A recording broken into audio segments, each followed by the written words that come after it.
গোপন খবরের ভিত্তিতে বড় সাফল্য অর্জন করল আমতলী থানার পুলিশ। ওসি পরিতোষ দাসের নেতৃত্বে বিশেষ টিম বৃহস্পতিবার চমনি বাজার এলাকায় অভিযান চালিয়ে গাঁজা সহ এক ব্যক্তিকে আটক করতে সক্ষম হয়। পুলিশ সূত্রে জানা গেছে, উদ্ধার করা গাঁজার বাজার মূল্য আনুমানিক 9 লক্ষ টাকা। ধৃত ব্যক্তিকে জিজ্ঞাসাবাদের জন্য থানায় নিয়ে যাওয়া হয়েছে। ঘটনার বিষয়ে এসডিপিও পারমিতা পান্ডে জানিয়েছেন, এই ধরনের মাদক বিরোধী অভিযান ভবিষ্যতেও অব্যাহত থাকবে। পুলিশের এই সফলতা এলাকায় স্বস্তির হাওয়া বইছে। আমতলী থানার পক্ষ থেকে জানানো হয়েছে, মাদক কারবারিদের বিরুদ্ধে জিরো টলারেন্স নীতি অনুসরণ করে নিয়মিত অভিযান চালানো হবে।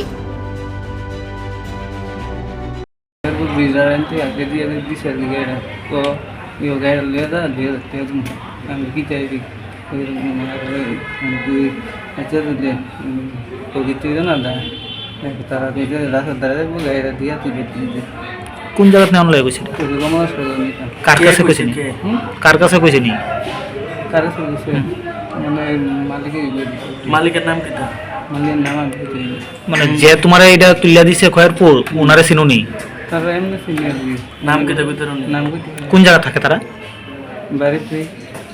না না, ওই যারা তোমার তুলিয়া দিছে তার বাড়ি কোন জায়গা? তারা বাড়িতে আমি শুনতে হেদিকে এদিকে কোন জায়গা? আরে রানীবাজারের দিকে না, ইয়ে নেই আমাদের দিকে। আচ্ছা, তারা কি ইডি লোকে জড়িত সবসময়? হ্যাঁ, তোমরা কি তোমার দিয়ে কি আরো নেওয়া হয় সেরকম? না আমি আজ ফার্স্ট। আচ্ছা, অন্য তারা আমার দিয়ে আমি বাড়িতে যাবো, এর আমার ড্রাইভার আছে না, আমি দিচ্ছি আর ফোন করে। তুমি কি গাড়ি চালাও? আমি বড় গাড়ি চালাই, এনটিসি। তুমি বাড়ি কোন জায়গা? বাড়ি কোন আবন নাম? নাম আকারে করুন। তুমি কোন আবন কার কাছে এটা লয়া যাবে এটা কইছে না, অ্যাড্রেস দিছে না? রাস্তা দাঁড়িয়ে থাকবো, গাড়ি দিয়ে দিয়েছি।